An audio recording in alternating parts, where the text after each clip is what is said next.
Hey, we are live with Brianne Smith. This is Jen Colick. I'm a publishing coach and an editor with My Word Publishing. This is our new Facebook Live channel. And yeah, like I said, I'm here with Brianne Smith and Willow Cat. Hi, Willow Cat. Happy Black Friday. We hope that you are having a very nice time this Black Friday. Brianne and I stayed home in our pajamas. Mm-hmm. Yeah, I did take a shower though. I did. I was waffling between that, but I was like, well, they might be able to tell, so I did. We are clean, but not well dressed. No. So Brianne, you're here to talk about your book. Am I? I had no idea. Pruning Leads to Forking. It was banned on Amazon. Mm-hmm. So tell us a little bit about your book. Okay, well, it's a gay teen romance, which I guess like Amazon was like, no, you shall not pass. So they actually are very strict on LGBT content and erotica, which I kind of found out the hard way when they took my book off and blocked it. So yeah. But the story itself is about two high schoolers, Dylan and Michael, who they start a kind of competition with each other, and it kind of gets out of hand. And so it's just them coming to terms with their sexuality and the stuff that they're doing, which they have no idea. They're also winging it. Yeah. Very, very cool. Sounds like a lot of us. I think most of us are winging it. Right. I'm very good at like awkward. Like that, all my awkward just gets translated into books, and just write what you know. Not a bad way to do it. Right. So I want to talk a little bit because you are also a publishing coach with My Word now. Mm-hmm. Since you kind of did the whole thing on your own. You wrote your book, you produced everything, you got it published, you got it banned, and then you became a publishing coach, which is someone who helps people through that entire process. And so I'm curious. So tell me when your book came out. Let's get a timeline here. Okay, so I actually wrote it 10 years ago. And so I know 10 years. It took me 2 months to write and like 10 years to edit it. So it's like, please get an editor. Like, let me just get that out front. Get an editor. It saves you so much time and pain. So I published it earlier this year in January. It did pretty well. I think I sold like 400 books the first 2 months or so. Wow. And then it got banned. And so I was, I had to like a moment of depression, like, oh, this hard work, it's just for nothing, blah, blah, blah kind of thing. And so my friend heard about it, and she's like, oh, hey, there's some people I think you should talk to. And through a BNI group, she introduced me to My Word Publishing. And so Polly and I sat down and talked, and she was like, yeah, we'd like to have you as a consultant. So she's teaching me the right way to do self-publishing. Like I did studying for like a year and a half on how to do this. I took online courses. I have a degree in graphic design, so I'm like, oh, I can do the layout and cover and all that. Please get professionals to do this. I'm like, if you can afford it, please do. You're saving yourself a lot of time and pain in the process. So here I am now. I get to help other authors, which is really cool. Like when you write a book, you have dreams of it being on the bestsellers list and like all this. Mine did like, it went a completely different direction. Like after I got it banned, it's like, okay, I'm not going to let this stop me. And now I'm a consultant, which I thought is like really cool deal out of it. Nice. That's awesome. So it was actually a pretty long time between writing it and getting it published. Mm-hmm. But it was a really short time frame between getting it published and getting involved with My Word. Yes. Everything started moving really fast once I got published. It's really interesting. Like when you tell people you're an author, it's like, woo, you're this amazing person. And you're like, to me, I'm like, well, if I can do it, anyone can do it. I'm no one special, but it's really cool. It's like just a whole nother level of credentials that you have behind you. Like regardless of what you wrote, whether it's like, gay porn or like, a self-help business book or anything like that. It's like, it's just, Those are the two major genres of self-published books, I think, actually. porn and business. Yeah, I think so. Yeah. I'll try my hand at business next. So I wonder if you would talk a little bit about, you mentioned editing, especially, which is, I think, something that a lot of people tend to, I think, miss out on some of the really big picture things when they're doing it themselves. Yeah. When I think of what does an independent self-publishing author need help with, I think I tend more towards like, oh, how do you get an ISBN, or how do you set up your author central page on Amazon, or like, where do you find a good printer, and not so much the like, you should get an editor or you should hire a professional graphic designer kind of stuff. But it seems like from a lot of the people that I've talked to about this, it seems like that is the kind of stuff that really trips people up. I mean, Polly was the same way, if I recall correctly. She, the My Word publishing founder, Polly Latovsky, walked around the world and wrote a memoir about it. And I think it took her longer to write the memoir than it did to actually walk around the world. I think it took her like 2 years to do the walk and like 6 years to actually write the memoir. She was just like, I really should have had a writing coach, and it just did not even occur to me. So tell me about some things that you wish you had known when you were in the 10-year process of writing and editing and getting this book out there. Oh man. So a little bit of backstory with this book of mine is that it was online as a fan fiction for those 10 years. So I was getting a lot of feedback and with a lot of people who liked the genre, and it was South Park. So a lot of people who like South Park were drawn to this story, and there are like a lot of good feedback, like, oh, this is the most amazing thing that I've ever read, blah blah blah. This should be a book, it should be a movie, kind of thing. So I might have let that gone to my head a little bit. So like when the difference between reviewers of fan fiction and like actual books are completely different. They are brutal when you publish a book. Like they will not hold back on every single little thing that they think about your book. I had one reviewer tell me that if real like teenage boys are actually like this in real life, she would start drinking heavily, kind of thing. I know.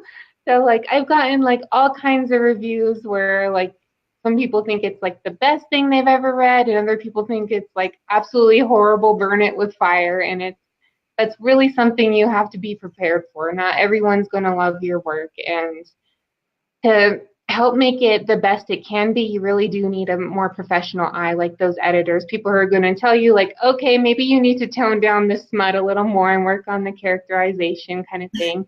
And it's more than just like finding like grammatical issues, kind of thing. It's people who are going to tell you whether it's a good story or not, and like before you actually go through this entire process and put it out there.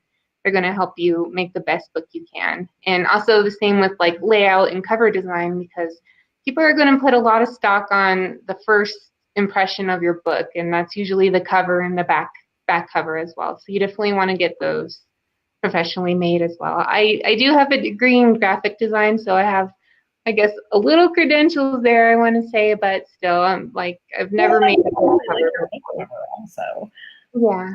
I think there is definitely a big difference between someone who specializes in graphic design and works on like advertising campaigns, or someone who works specifically in book design, or, there's a lot of different genres of graphic design, but there is still, I mean, you definitely still did a better job of it than someone who does not have a degree or any experience in graphic design.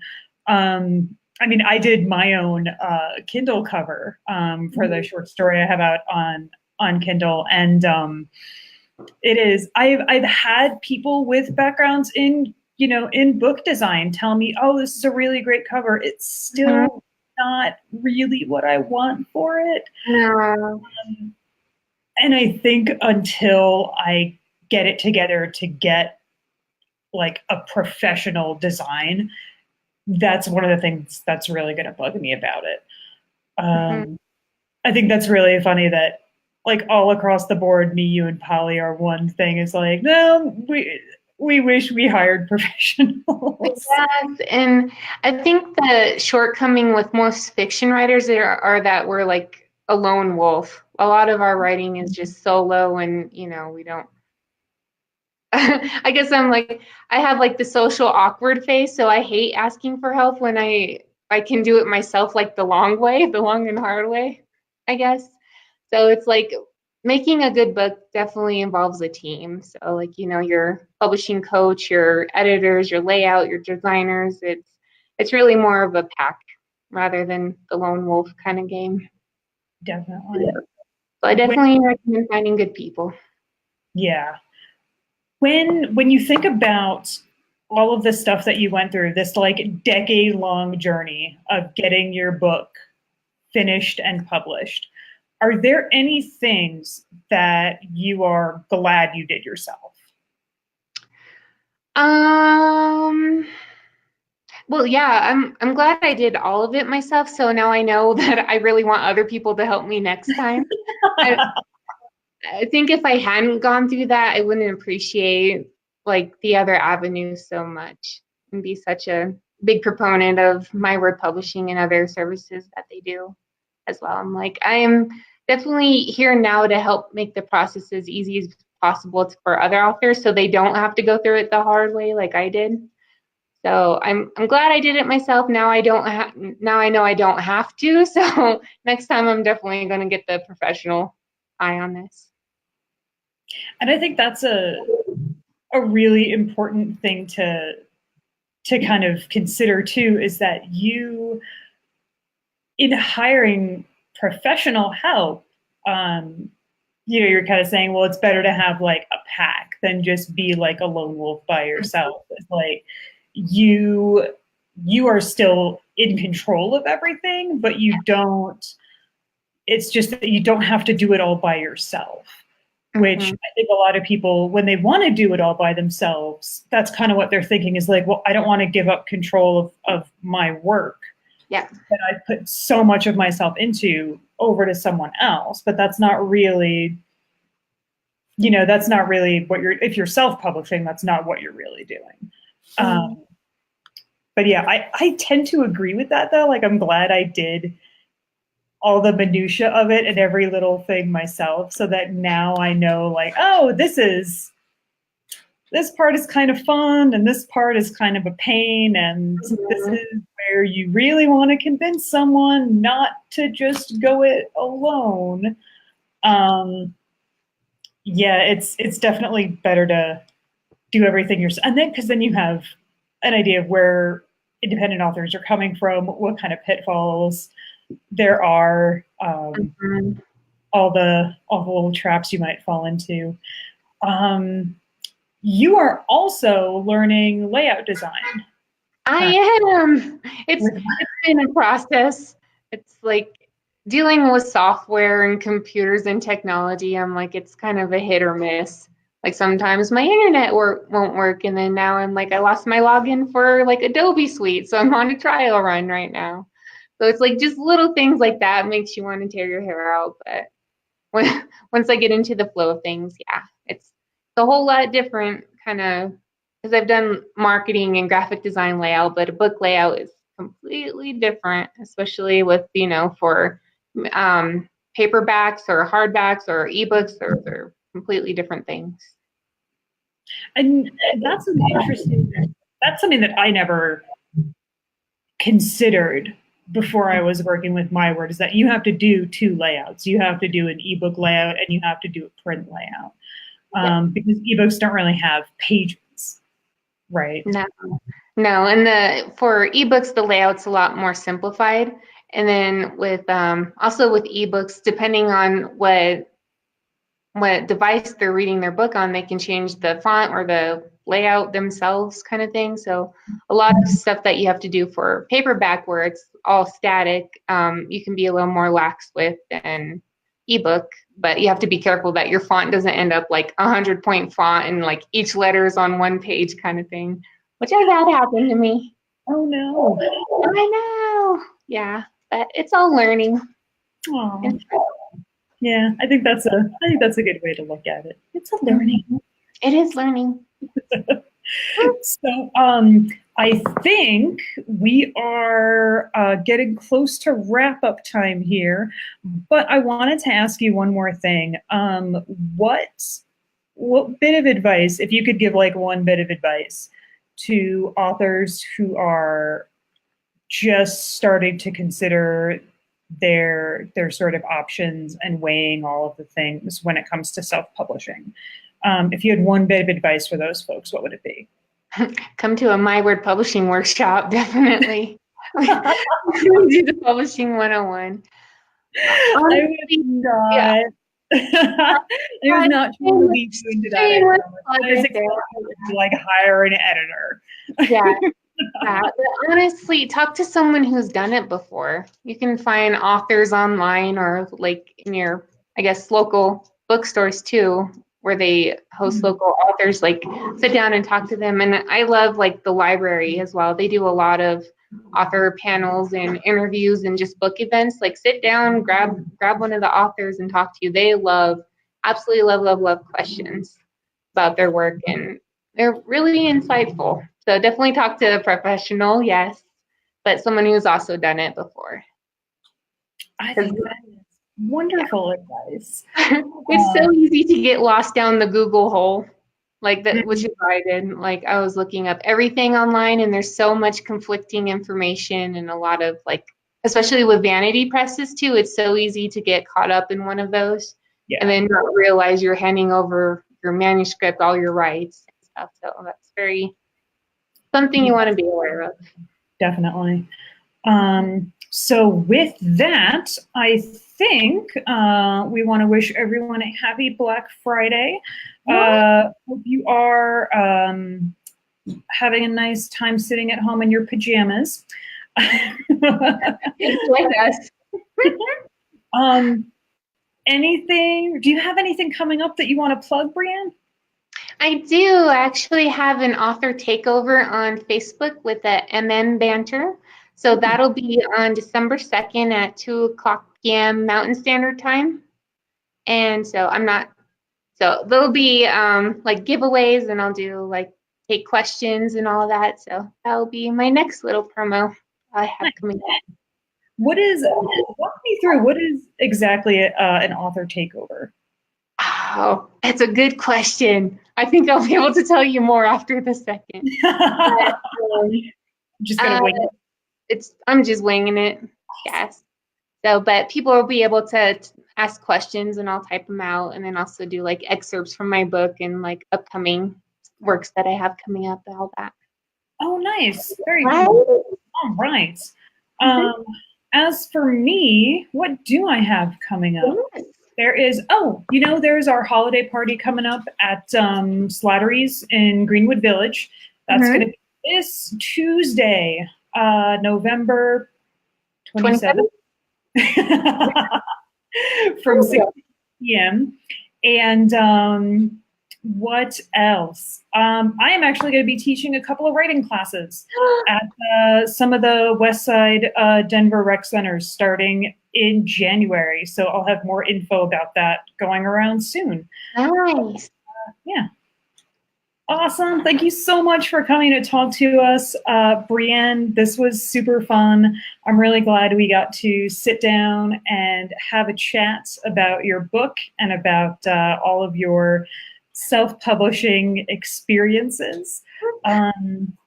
This is Jen Colick, publishing consultant with My Word Publishing, saying have a great Black Friday and a nice holiday weekend. Yay! And my Yay. word is publishing, leading a new era into self-publishing. Is that the Yeah, tagline?